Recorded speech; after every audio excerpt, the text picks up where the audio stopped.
Bismillahirrahmanirrahim. Assalamualaikum warahmatullahi wabarakatuh. Selamat pagi sobat channel Hamizan Mizan. Pada kesempatan hari ini kita akan mengulas beberapa hal terkait kebijakan baru Kemdikdasmen di tahun 2025 ini. Apa saja yang harus disiapkan oleh sekolah ataupun guru. Sudah ini selesai, kita akan bahas satu persatu, khususnya yaitu panduan pengelolaan kinerja guru, ya, apa sih yang beda, dan juga 7 kebiasaan anak Indonesia hebat. Karena ada beberapa hal gebrakan baru, ya, kalau nggak salah ada 6 diantaranya adalah tadi 7 kebiasaan anak Indonesia hebat, dan juga pengelolaan kinerja di PMM yang jauh lebih simpel, dan juga terkait dengan perlindungan guru, makan sehat atau makan bergizi, dan lain sebagainya. Tetapi pada kesempatan ini kita akan membahas bagaimana sekolah atau guru ya menerima atau menyiapkan dari program Kemdikdasmen yang baru ini. Ikuti terus video ini sampai selesai. Jangan lupa like, subscribe, tulis di kolom komentar jika ada yang ingin ditanyakan, dan juga jangan lupa share video ini supaya video ini bermanfaat untuk teman-teman yang lainnya. Oke, sobat channel Hamizan Mizan, terima kasih yang sudah like, subscribe, dan share video ini. Nah, yang pertama adalah di antara beberapa kebijakan Kemdikdasmen yang baru, ya, gebrakan yang baru. Di pada kesempatan pagi ini kita akan membahas tentang 7 kebiasaan anak Indonesia hebat. Ya, ini harus disikapi oleh satuan pendidikan ataupun guru, ya, segera mungkin. Seperti apa sih yang harus kita siapkan? Nanti kita buka ya panduannya. Namun sebelumnya kita cek dulu videonya dari Bapak Menteri Mendikdasmen berikut ini.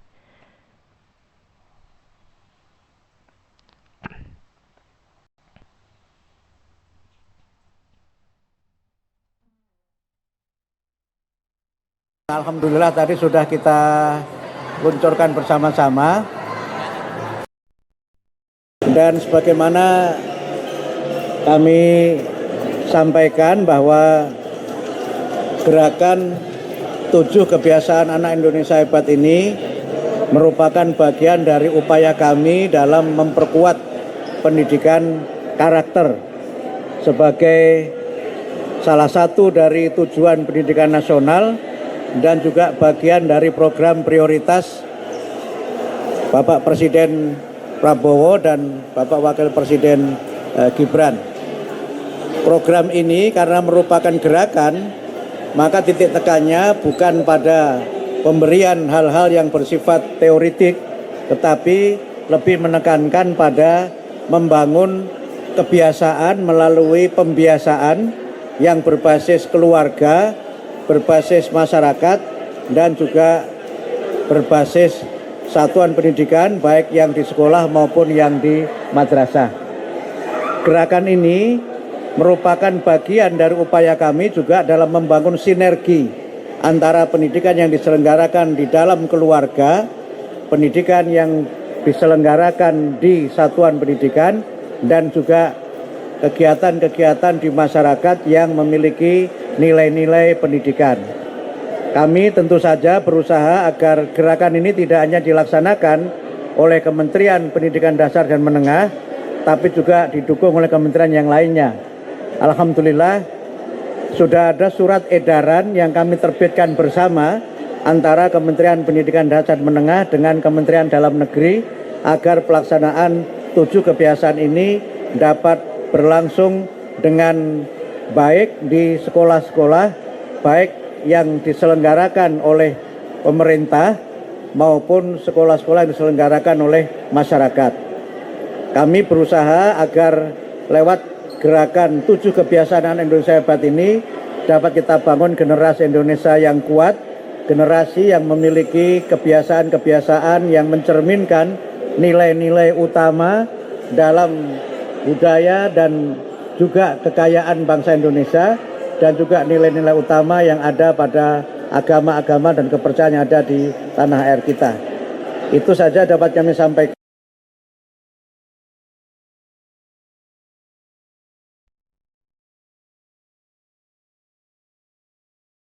Tadi kita sudah saksikan video Bapak Menteri kita yang baru menyampaikan terkait tujuan dari 7 kebiasaan anak Indonesia hebat ini, yaitu salah satunya adalah penguatan karakter. Dan tadi sudah disampaikan bahwa surat edarannya ya, bekerja sama dengan Kementerian Dalam Negeri sudah diedarkan, dan ini harus segera disikapi oleh kita di satuan pendidikan ataupun kita sebagai guru ataupun kepala sekolah. Seperti apa bentuk implementasinya? Nah, sedikit banyak sudah disampaikan sebenarnya di panduan. Jika Bapak Ibu sudah membaca panduan penerapan 7 kebiasaan anak Indonesia hebat ini. Nah, yang paling sering ditanyakan adalah apakah nih. Jadi ini ya, saya akan membahas atau saya akan mengulas poin-poinnya. Ini jenjang PAUD, jenjang SMP, jenjang SD, ada semua di SMA, SMK. Jadi yang pertama adalah jika Bapak Ibu membutuhkan ataupun belum mendapatkan sekolah, belum mendapatkan panduan ini, ya tulis di kolom komentar. Nanti kita akan kirimkan drive-nya ataupun kita kirim email panduan ini agar bisa dibaca Bapak Ibu. Karena sebentar lagi kita mau masuk sekolah, jadi harus segera cepat. Khawatir seperti biasa ya Bapak Ibu, seperti kita ketahui bersama, pasti nanti akan ada pemantauan ataupun monitoring evaluasi terkait dengan program ini seperti program-program sebelumnya. Jadi kita harus segera sikapi karena sebentar lagi kita akan masuk sekolah. Nah, yang pertama adalah pertanyaan yang paling sering ditanyakan adalah apakah ini nanti masuk di rapot. Jadi di panduan ini ataupun di beberapa video yang beredar bahwa 7 kebiasaan anak Indonesia hebat ini tidak masuk raport.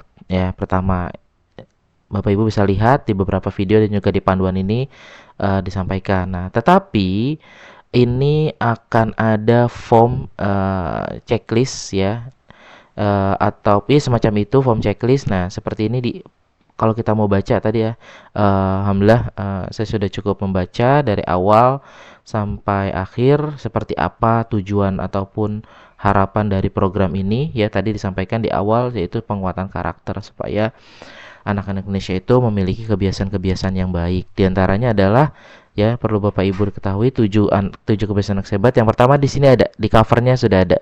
Yang pertama adalah bangun pagi, yang kemudian beribadah, kemudian dilanjutkan berolahraga. Jadi ini urutan ya Bapak Ibu ya. Jadi bukan bukan acak, jadi ini urutan: bangun pagi, kemudian beribadah, berolahraga, makan sehat dan bergizi, gemar belajar, bermasyarakat, tidur cepat. Nah, karena di awal ada bangun pagi, terakhir ada tidur cepat. Nah, gitu. Jadi intinya adalah 7 kebiasaan anak hebat ini adalah ini. Nah, kemudian di akhir saya persingkat ya Bapak Ibu. Jadi Bapak Ibu yang belum punya file ini nanti tulis saja di kolom komentar, dibaca dengan detail. Di sini ada programnya. Nah, bentuknya seperti apa? Itu sementara ini dibebaskan Bapak Ibu. Artinya nanti contohnya berolahraga. Nah, kan diharapkan di dalam video Bapak Menteri itu diharapkan sebelum memulai pelajaran. Nah, nanti disiasati, ada senamnya ya Bapak Ibu. Disiasati berarti disisipkan di jadwal pelajarannya sekolah masing-masing Bapak Ibu. Nah, mulai disosialisasikan Bapak Ibu di Januari ini ya. Seperti biasa, pasti nanti kita akan ada monitoring, evaluasi dan sebagainya. Nah, seperti apa formnya? Nah, ini kurang lebih sama seperti ini. Nah, orang tua, jadi di sini ya Bapak Ibu, di beberapa halaman terakhir. Nah, di sini ada form pemantauan dan evaluasi. Nah, di sini ada orang tua, wali atau pendidik perlu membimbing memastikan 7 kebiasaan anak Indonesia hebat ini dapat ditiru dan dilakukan oleh anak-anak agar menjadi generasi emas Indonesia. Kebiasaan tersebut ditemukan secara bertahap dan berulang melalui pendekatan yang sesuai dengan usia anak. Nah, ini contohnya. Nah, diisi oleh peserta didik atau orang tua wali ya. Nih, disetujui oleh pendidik ya, sebulan sekali. Jadi nanti ada rekapannya. Nah, dapat dituangkan di buku penghubung atau jurnal atau Google Form. Untuk mungkin SMP atau SMA sudah nggak perlu lagi pakai form checklist, tetapi pakai Google Form. Ataupun SD juga nggak apa-apa ketika memang diisi oleh orang tua. Tapi di sini ada di jenjang SD ada informasi ya. Nah, sebentar. Walaupun nanti kita ketahui bersama ya, mungkin praktiknya orang tua yang mengisi. Nah, untuk SD kelas 1 sampai dengan kelas 3 harapannya diisi oleh orang tua siswa ya. Nah, untuk kelas 4 sampai dengan kelas 6 diisi oleh peserta didik gitu. Meskipun ada beberapa case pastinya nanti pada akhirnya kita orang tua yang mengisi itu tidak masalah Bapak Ibu. Jadi nggak perlu dipermasalahkan. Nah, jadi Bapak Ibu ketika memang sudah terbiasa orang tua peserta didiknya di sekolah tersebut terbiasa menggunakan Google Form, ya silakan untuk sekolah dasar juga bisa disiasati dengan Google Form karena itu juga paperless. Nah, formnya seperti apa? Nah, ini di sini ada Bapak Ibu. Nah, ini contohnya. Eh, Ditambahin, dimodifikasi artinya nggak dikurangin ya Bapak Ibu. Ini contoh formulir pemantauan untuk jenjang SD. Jadi diberikan panduan kurang lebih seperti ini. Sekiranya Bapak Ibu kepala sekolah ataupun guru mau menambahkan poin lagi 1 poin atau 2 poin, ya dipersilakan ya. Ini tapi ini form intinya tidak dirubah. Kurang lebih seperti ini. Apakah sudah di sini bahwa ada keterangan belum terbiasa atau sudah terbiasa ya. Ini 7 kebiasaan anak Indonesia hebatnya ya. Silakan. Di sini nanti akan ditandai orang tua wali dulu, baru nanti akan dicek atau dikonfirmasi atau disetujui oleh pendidik. Nah, pada nantinya ini akan menjadi bahan diskusi antara guru ataupun sekolah dengan orang tua peserta didik. Akan ada rekapannya setiap bulan atau setiap semesternya, yang akan nanti bahan diskusi untuk melihat progres perkembangan karakter dari anak tersebut. Jadi kalau ditanya ini masuk rapat terbuka, tidak, tapi punya form khusus untuk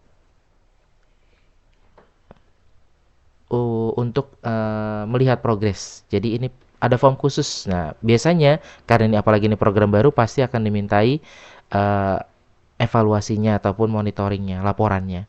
Jadi harus dipersiapkan dari sekarang Bapak Ibu terkait dengan program 7 kebiasaan anak Indonesia hebat ini. Nah, itu salah satu poin yang saya ulas pada kesempatan pagi hari ini, mudah-mudahan bermanfaat. Dan salah satunya adalah, dan yang keduanya adalah panduan pengelolaan kinerja guru. Nah, di video berikutnya pantangin terus channel Hamizan Mizan ya. Nanti kita akan ulas pengelolaan kinerja guru, katanya lebih simpel. Seperti apa sih?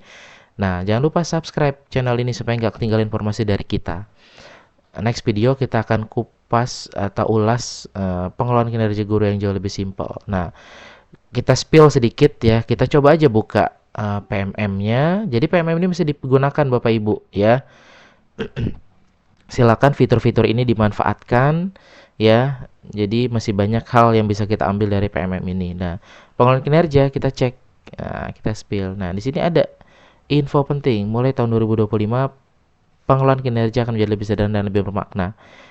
Ini poin 3 poinnya, pengembangan kompetensi tidak lagi berbasis poin. Nah, kalau sebelumnya ada poin minimal 32 atau 36 poin ya Bapak Ibu. Nah, kini berbasis refleksi. Artinya tulisan refleksi. Kemudian bukti dukung dan dokumen akuntabilitas tidak lagi perlu diunggah di sistem. Nah, jadi setiap guru ya informasinya ya Bapak Ibu ya, nanti akan terkumpul di hanya sekedar laporan ke Bapak Ibu Kepala Sekolah. Artinya ya tentu dengan dibuktikan memang dengan sertifikatnya yang ada, bukti dukungnya ada. Nanti Kepala Sekolah cukup yang melaporkannya bagaimana progres guru tersebut. Jadi informasi kurang lebih seperti itu. Nah, kemudian periode tidak lagi 2 kali dalam setahun. Nah, kalau kemarin kita dibuat dalam per semester Bapak Ibu ya, 2 kali dalam setahun, 2 semester. Kita hanya dilakukan dalam 1 kali dalam setahun. Jadi jauh lebih simpel, jauh lebih sederhana. Oke. Nah, selengkapnya klik aja di sini. Nah, kita akan bahas di video selanjutnya. Demikian video yang dapat saya sampaikan terkait dengan gebrakan baru Mendikdasmen di poin 7 kebiasaan anak Indonesia hebat. Apa yang harus disiapkan kita sebagai seorang guru ataupun satuan pendidikan. Demikian. Jika ada pertanyaan tulis di kolom komentar. Jika ada yang mau minta file-file ini, silakan tulis di kolom komentar. Atau hal-hal lain yang ditanyakan silakan tulis di komentar. Jangan lupa like, subscribe, dan share video ini supaya bermanfaat untuk rekan-rekan pendidik yang lainnya. Terima kasih yang sudah nonton sampai akhir. Selamat pagi. Assalamualaikum warahmatullahi wabarakatuh.